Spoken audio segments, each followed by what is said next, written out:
आज के इस वीडियो लेक्चर में हम क्लास 12th इंग्लिश प्रोज के सेकंड चैप्टर लॉस्ट स्प्रिंग की एक्सरसाइज को सॉल्व करने वाले हैं। हमारे एग्ज़ाम ओरिएंटेड क्वेश्चंस यहाँ से शुरू होते हैं। मेरी बुक में ये 38 नंबर पेज पर है, आपकी बुक में आप देख लीजिएगा। हाँ, एक चीज़ आप ध्यान दीजिएगा कि यहाँ पे NCERT जोन ये जो है ना, यहाँ से आपसे कोई क्वेश्चन नहीं पूछा जाएगा, तो इसे सॉल्व करने की आपको ज़रूरत नहीं है। बट फिर भी अगर आप खुद से देखना चाहें तो आप देख सकते हैं। हमारे क्वेश्चंस यहाँ से बनेंगे, एग्ज़ाम ओरिएंटेड क्वेश्चंस, तो हमें यहाँ से देखना है। ठीक है, तो सबसे पहली चीज़ जो हमें मिलती है वो होती है एक्सप्लेनेशंस। देखिए, कहते हैं कि explain with reference to the context of the following passages. अब यहाँ पे सबसे पहला पैसेज है आफ्टर मंथ्स ऑफ, उसके बाद ईच ऑफ देम। तो देखिए, सबसे पहला काम क्या करना है कि हमें इस पैसेज को अपनी बुक में ढूंढना होगा। एग्ज़ाम में, चाहे बोर्ड का एग्ज़ाम हो चाहे आपकी स्कूल का कोई एग्ज़ाम हो, उसमें तो ये पैसेजेस लिखे ही मिल जाते हैं, बट यहाँ पे हमें ढूंढना होगा। तो चलिए हम अपने पैसेज को ढूंढ लेते हैं। तो आफ्टर मंथ से स्टार्ट है और ख़त्म हो रहा है ईच ऑफ देम। देखिए यहाँ पे बुक में कि आफ्टर मंथ्स, यहाँ से ये हमारा शुरू हुआ after months of knowing him, और यहाँ से I have come to recognise each of them. अब पैसेजेस को करने का सबसे आसान तरीका ये होता है कि आपने इस चैप्टर की हिंदी अर्थ को बहुत अच्छी तरह से समझा हो, क्योंकि जितनी अच्छी तरह से आप हिंदी को समझ लेंगे उतनी ही अच्छी तरह से आप एक्सप्लेन कर पाएंगे। ठीक है, तो अगर आपने इसके हिंदी टेक्स्ट का अध्ययन नहीं किया है तो मैंने पढ़ा के वो अपने चैनल पर अपलोड किया है। आप प्लेलिस्ट में जाकर, यानी क्लास 12th इंग्लिश की प्लेलिस्ट में जाकर आप पहले वो चैप्टर कंप्लीट कीजिए, खूब अच्छी तरह से पढ़िए और फिर आप एक्सरसाइज पर आइए। अब मैं ये मान के चल रहा हूँ कि आपने ये चैप्टर अच्छी तरह से पढ़ा है और आपको ये चैप्टर अच्छी तरह से आता है। तो देखिए पैसेज को कैसे करेंगे। तो यहाँ से after month of knowing I ask his name साहब आलम, ही announces he does not know what it means. If he knew it meaning Lord of the universe, he would have a hard time believing it. Unaware of what his name represents, he roams the streets with his friends, an army of barefoot boys who appear like the morning birds and disappear at noon. Over the months, I have come to recognize each of them. ठीक है, तो सबसे पहले passage को अच्छी तरह से पढ़ना है। पढ़ने के बाद आपको क्या करना है कि आपको अपने पेज पर आ जाना है जहाँ पे क्वेश्चन आंसर दिया है। तो अब हमारे क्वेश्चंस यहाँ पे हैं। ठीक है, तो एक्सप्लेन करना है रेफरेंस और कॉन्टेक्स्ट के साथ। ठीक है, तो मैं ये मान के चल रहा हूँ कि आपको हिंदी बहुत अच्छी तरह से आती है इस चैप्टर की। ठीक है, तो अब हिंदी आती है तो उसको एक्सप्लेन करना है। तो सबसे पहले आपको इसका रेफरेंस बताना होगा कि ये किस पार्ट से लिया गया है और इसके लेखक कौन है। तो चलिए देखते हैं। तो सबसे पहले आपको रेफरेंस करना है। तो रेफरेंस के लिए क्या हो जाएगा कि the above given passage has been taken from the lesson lost spring. ध्यान दीजिएगा, यल का यहाँ पे लॉस्ट का यल कैपिटल में होगा और स्प्रिंग का एस भी कैपिटल में होगा। रिटन बाय अनीस जंग। ठीक है, तो इतना आपको करना है। अब सभी पैसेजेस के लिए रेफरेंस सेम रहेगा। ठीक है, कहीं पे भी रेफरेंस नहीं बदला जाएगा, क्योंकि इस पूरे चैप्टर के एक ही लेखक हैं और पाठ का एक ही नाम है। ठीक है, आपको ध्यान हो, अगर आपने द लास्ट लेसन अगर आपने क्वेश्चन आंसर देखे थे तो उसमें भी मैंने सेम यही लिखाया है कि the above given passage has been taken from the lesson, और यहाँ पे मैंने कर दिया है the last lesson written by, यहाँ पे लेखक का नाम। ठीक है, तो सभी के लिए ये एक ट्रिक है, हमेशा के लिए इस बात को याद कर लीजिए कि सिर्फ चैप्टर का नाम और लेखक का नाम बदल दीजिए तो रेफरेंस सबका एक जैसा ही होता है। ठीक है, सिर्फ चैप्टर के और लेखक के नाम बदल जाते हैं। अब कंटेक्स्ट में हमें वो लिखना होता है जो हमने इस पैसेज में पढ़ा है, यानी इस पैसेज में किस बात पर रोशनी डालने का प्रयास किया जा रहा है, क्या दिखाने का प्रयास किया जा रहा है, वो चीज़ हमें लिखनी होती है। तो हम लिखेंगे कंटेक्स्ट में कि in this passage author tells, यहाँ पे अगर आप चाहें तो ठीक है, टेल्स है, ठीक है। इन this passage author tells about the meaning of Saheb's name. Author बताते हैं कि साहब के नाम का अर्थ क्या है, मतलब क्या है, एंड अबाउट द रिकॉग्नाइजेशंस, और वो कितना जानता है इसके बारे में। ठीक है, अब यहाँ पे एक्सप्लेनेशन, तो एक्सप्लेनेशन यहाँ पे हो जाएगा कि द ऑथर सेज, आप चाहें तो यहाँ पे टेल्स कर सकते हैं, बट चाहे आप चाहें कह सकते हैं। मैंने थोड़ा सा तेज़ी से लिखा है, इसलिए आपको अगर कुछ ना समझ में आए तो आप ध्यान से मेरी बातों को सुनिएगा, आप सब समझ जाएंगे कि the author says that she known the boy Sahib for many days, and then she asked his name and she find it उसने उसका नाम पूछा और उसका मतलब उसने क्या पाया कि साहिब आलम, यानी उसका नाम क्या था, Sahib Alam. Sahib is an illiterate, ILLITERATE, and young boy and he doesn't know the meaning of his name। साहब अपने नाम का मतलब नहीं जानता, अर्थ नहीं जानता। The author imagines that if साहब would know, ऑथर इमेजिन करती है, ऑथर सोचती है कि अगर साहब को पता चल जाए कि the meaning of his name, the meaning earth of his name, उसके नाम का, लॉर्ड ऑफ द यूनिवर्स, जो कि इस ब्रह्मांड का लॉर्ड होता है यानी राजा होता है, तो he would not be able to believe it, तो वो इस पर विश्वास नहीं करेगा। ही इज़ टोटली अनअवेयर, वो पूरी तरह से अनभिज्ञ है, अननोन अनजान है, of the meaning of his name, अपने नाम के मीनिंग से, अपने नाम के अर्थ से। ही वॉन्डर्स विद WANDERS, हेयर, वो यहाँ पर आश्चर्य करती हैं, एंड देयर यानी सॉरी ये वॉन्डर्स है यानी वो यहाँ वहाँ भटकता फिरता है, इन द स्ट्रीट्स, गलियों में, विथ हिज फ्रेंड्स, अपने दोस्तों के साथ। दे appear like the morning birds, वो सुबह चिड़ियों की तरह दिखते हैं। An army of barefoot boys, वो एक सेना है नंगे पैर लड़कों की। एंड डिसअपीयर्ड एट नून, और शाम को गायब हो जाते हैं। And as the months passed, और जैसे जैसे महीने बीतते गए, अनीस जंग, अनीस ये जे है, ठीक है, Anees Jung started to recognise all of them, Anees Jung उन सभी को पहचानने लगी।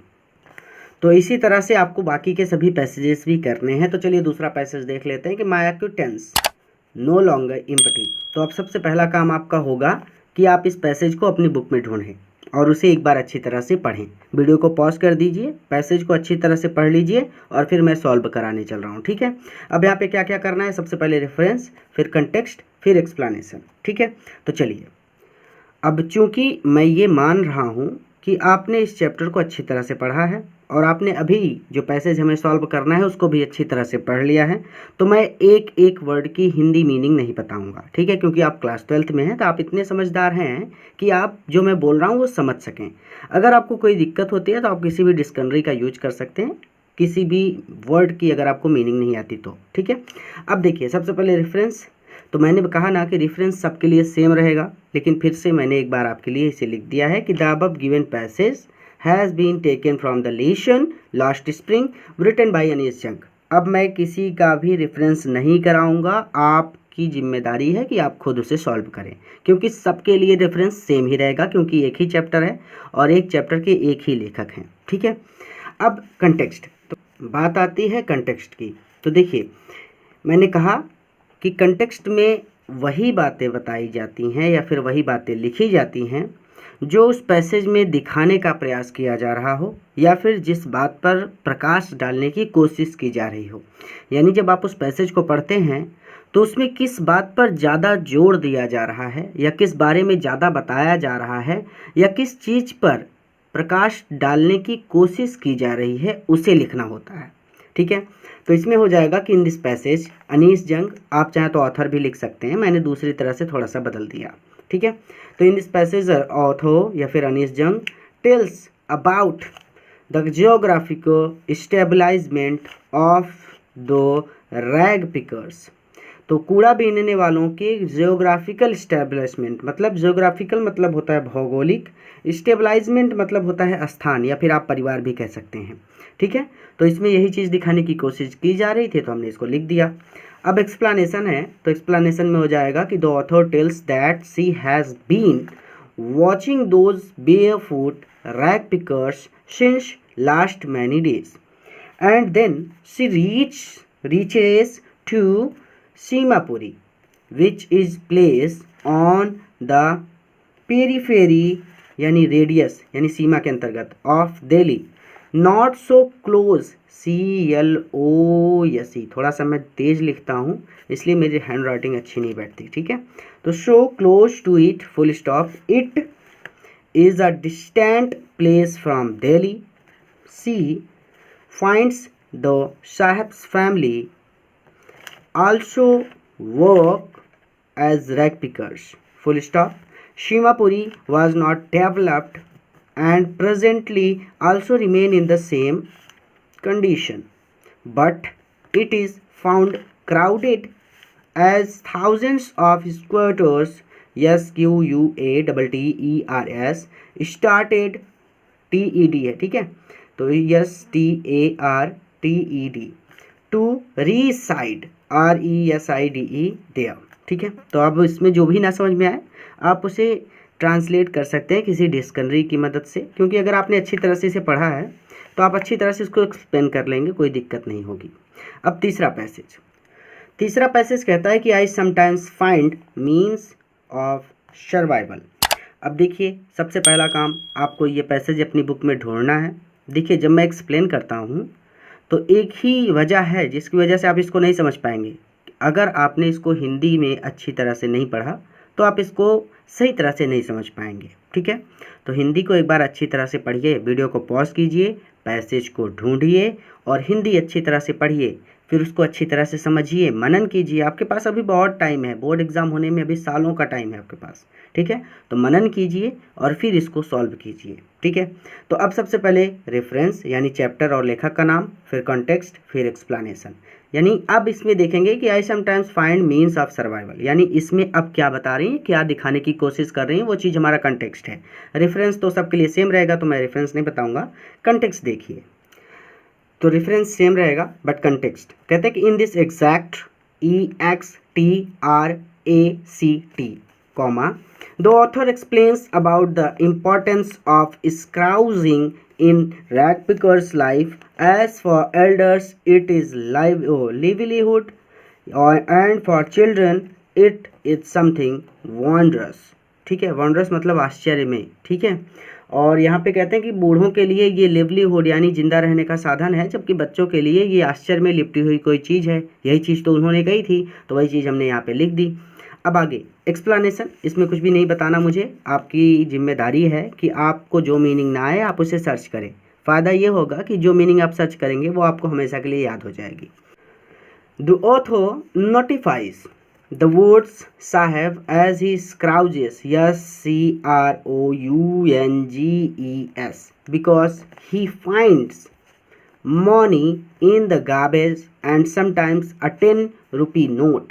Full stop. At this Sahib's eyes light up. He compares the coins with silver coin because he is very poor. He adds ADDS that the curiosity to search more increases. ठीक है, that the curiosity to research more increases when something is found. So the scrounging continues, ठीक है। But for parents it is a livelihood and for children it is wrapped in wonder. Full stop. It seems essential for survival. अगला पैसेज, fourth passage है कि I will learn to land it seems. अब चलिए देखते हैं इसको। देखिए, रेफरेंस सेम रहेगा बट कंटेक्स्ट कि the author tells about Mukesh that he dreams only of cars, कि मुकेश के बारे में लेखक बता रहे हैं कि वो सिर्फ कारों का ही सपना देखता है। And being a member of bangle making family, और चूंकि वो एक चूड़ी बनाने वाले परिवार का सदस्य है, he finds only bangles everywhere, उसे हर जगह सिर्फ चूड़ियाँ ही मिलती हैं। इन फिरोजाबाद में, यानी फिरोजाबाद में उसे हर जगह चूड़ियाँ ही चूड़ियाँ दिखती हैं।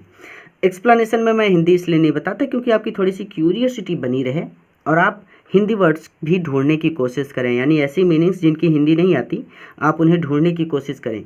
इसका फ़ायदा ये होता है कि जो वर्ड आप ढूंढते हैं वो आपको ज़्यादातर याद रह जाता है और इससे आपको बहुत ज़्यादा सहायता मिलती है जब आप खुद से एक्सप्लेन करने बैठते हैं, ठीक है। तो चलिए, Mukesh is dedicated to learn to drive a car only and he is confident about it. This dream seem है SEEM, ठीक है, यस लगा दिया था मैंने गलती से। तो unfulfilled because in Firozabad there are bangles everywhere and he has no support for any other profession. Profession मतलब व्यापार, ठीक है। तो किसी और प्रोफेशन में, किसी और में, जैसे कि चूड़ी बनाना, तो इसी तरह से कोई और प्रोफेशन जैसे कि बैंगल मेकिंग है, तो उसके अलावा कोई दूसरा प्रोफेशन हो सकता है कि कार बनाना सीखना, हवाई जहाज़ उड़ाना। दूसरे प्रोफेशन और हो सकते हैं कि सब्जी की दुकान लगाना। दूसरे प्रोफेशन और हो सकते हैं कि अध्यापन करना, जैसे मैं पढ़ा रहा हूँ, ये भी एक प्रोफेशन है। ठीक है, तो every other family in Firozabad is engaged in bangles making. Firozabad is India's center of glass blowing industry. Since last many generations, families work around furnaces, weld glass WELD, and make bangles for the women all over the world. अब last है, एक और देख लेते हैं, इसके बाद हमारा सारा रेफरेंस कॉन्टेक्स्ट ख़त्म हो जाएगा। देखिए 5वां है कि द क्राई ऑफ, और ये ख़त्म हो जाएगा आपका एबिलिटी टू ड्रीम। पैसेज को ढूंढ लीजिएगा, ये आपकी जिम्मेदारी है, रेफरेंस सेम रहेगा। कंटेक्स्ट देखिए कि in this passage author tells about the irony that the suppliers of bangles for whole country remains foodless many times। सीधे सीधे यहाँ पे बता रहे हैं कि जो लोग पूरी दुनिया के लिए चूड़ियाँ बनाते हैं ना, वो खुद भी कई बार भूखे रह जाते हैं। ठीक है, अब एक्सप्लेनेशन कि the author tells that the families engaged in bangles making are unable to do any other occupation। occupation मतलब व्यापार, because they have no money, even they do not have food to eat। only spiral rings are found in every home। the young generation is unable to think anything else as they have to follow the same as elders। Time has not contributed so much for change। Firozabad seems unchangeable even after the years, due to pressure, lack of money, and years of extreme laborious laborious work around around the furnaces। no one is found dreaming any thinking। ठीक, dreaming and thinking, ना कोई सपना देख रहा है और ना ही कोई विचार कर रहा है। Anything innovative for future. तो यहाँ पे हमारे सारे एक्सप्लेनेशन खत्म होते हैं। बुक राजीव प्रकाशन की मैंने पहले ही आपको बता दिया था, अगर नहीं बताया तो सॉरी, बाद में बता दे रहा हूँ। ठीक है, अब इसके आगे आपके आते हैं शॉर्ट आंसर टाइप क्वेश्चंस और लॉन्ग आंसर टाइप क्वेश्चंस। तो अभी के लिए आपको सिर्फ रेफरेंस, कॉन्टेक्स्ट और एक्सप्लेनेशन पर ध्यान देना है। अगले वीडियो लेक्चर में मैं शॉर्ट आंसर टाइप क्वेश्चंस भी करा दूंगा और लॉन्ग आंसर टाइप क्वेश्चंस भी करा दूंगा। अभी ज़्यादा प्रेशर लेने की ज़रूरत नहीं है आपको। ठीक है, एक बार खुद से प्रैक्टिस कीजिएगा और अगले वीडियो लेक्चर के लिए हमारे चैनल को ज़रूर सब्सक्राइब करें, ताकि अगला वीडियो लेक्चर मैं जैसे ही अपलोड करूँ आपको वो नोटिफिकेशन मिल जाए, या फिर अगर मैंने अपलोड कर दिया है तो आप हमारे चैनल की प्लेलिस्ट में जाइए, वहाँ पे आपको क्लास 12th की प्लेलिस्ट मिलेगी इंग्लिश के लिए। आपको उस प्लेलिस्ट में सभी वीडियो क्लास 12th के लिए मिल जाएंगे। पूरा वीडियो देखने के लिए धन्यवाद। अपने मित्रों के साथ भी ज़रूर शेयर करें ताकि वो भी हमारे साथ जुड़ सकें और इसी तरह से हम आगे पढ़ाई कर सकें।